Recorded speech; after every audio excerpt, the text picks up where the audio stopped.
Good morning po mga mamamayan saan mang panig sa mundo. Narito po tayo ngayon sa umagang ito dahil mag-o-oven ako ng manok at ituturo ko po sa inyo kung ano ang mga sangkap nito na dapat ilagay sa loob ng manok. Unang-una, ito pong tanglad, pero didikdikin muna natin ito. Pagkatapos ko pong dikdikin, ganyan na po ang magiging itsura. Itatali nyo lang po. Tapos, pwede na itong ilagay sa loob ng ating manok. Lagyan po muna natin ng asin ang loob nito bago natin ilagay ito sa loob. Tapos, pwede na pong ipasok ito sa loob ng manok. Pagkatapos po ay maglalagay rin po tayo ng bawang, sibuyas, tapos pamintang buo, luya, basil leaves, tapos itong dahon ng sibuyas ilagay po natin sa loob ng ating manok. Ilalagay ko na po, ayan na po. Tapos itong basil leaves kasi sobrang bango po nito at ito ang nakapagpapabango sa ating manok. Pati na rin yung yung lemongrass or tanglad. Maganda rin ito sa manok kasi babango talaga ang inyong mga manok kapag nilagyan nyo ng mga sangkap na ito na itinuturo ko sa inyo. Ayan na po mga mamamayang, pagkatapos kong malagyan ng mga sangkap itong loob ng ating manok ay lalagyan ko po ng toothpick ang kanyang puwit para hindi maglabasan itong mga sangkap na aking nilagay sa loob. Basta tusukin nyo lang ng ganyan para hindi lumabas yung mga ingredients sa loob. Pagkatapos po nating matakpan itong puwit ng manok mga mamamayang, ay maghiwa tayo ng kalamansi para ipiga natin sa manok. Tapos lalagyan po natin ng asin.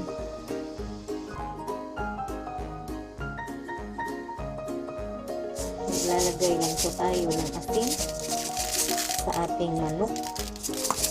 Ayan.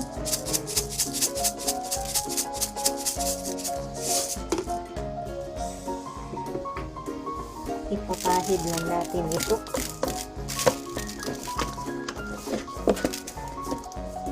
Para magkaroon ng lasa. Tapos, ipiga nyo yung kalamansi nyo sa itaas ng manok.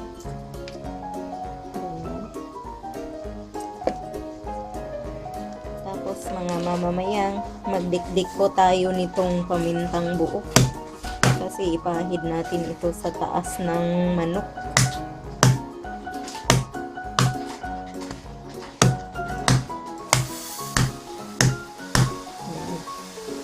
Mano-mano po itong gamit ko kasi kulang ako sa gamit Ayan na po. Ayan na po mga mamamayan, ipahid nyo lang po dito sa itaas ng inyong manok.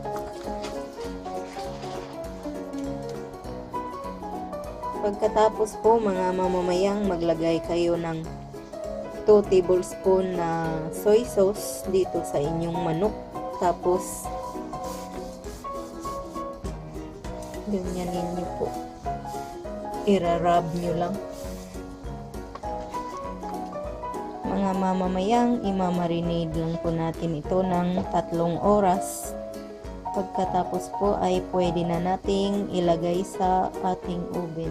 Ayan na po mga mamamayang, pagkaraan ng 3 oras, pwede na po itong ilagay sa ating mga oven.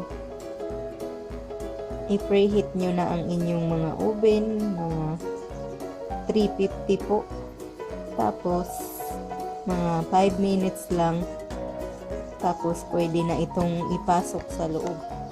Ayan na po mga mamamayang, pwede na po naming ilagay ang manok sa loob ng oven. Pagkatapos po ay naglagay kami ng tubig sa ilalim, yung nilagay namin sa tray. Kasi po itong oven po namin ay umuusok pag walang tubig sa ilalim. Ayan na po. Mga 2 oras po.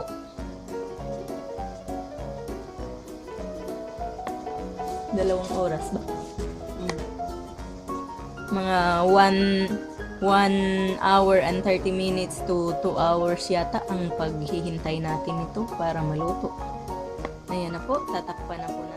Ganyan na po ang magiging itsura mga mamamayang pagkaabot na ng 1 hour and 30 minutes. Mga 30 minutes pa.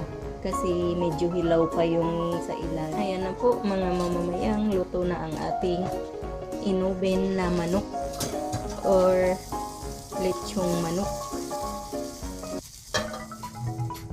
Ayan na po mga mamamayang, luto na ang ating lechong manok or inoven na manok. Sana po nakuha nyo ang ating recipe. Sana mag-like at mag-subscribe kayo. Ito po ang inyong Ate Mayang na nagsasabing mabuhay.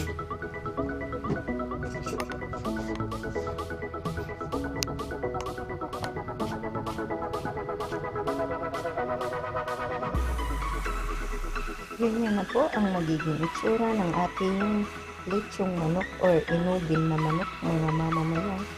Kanina po yun, pero ngayon ay kalansay na manok na po ang tawag dito.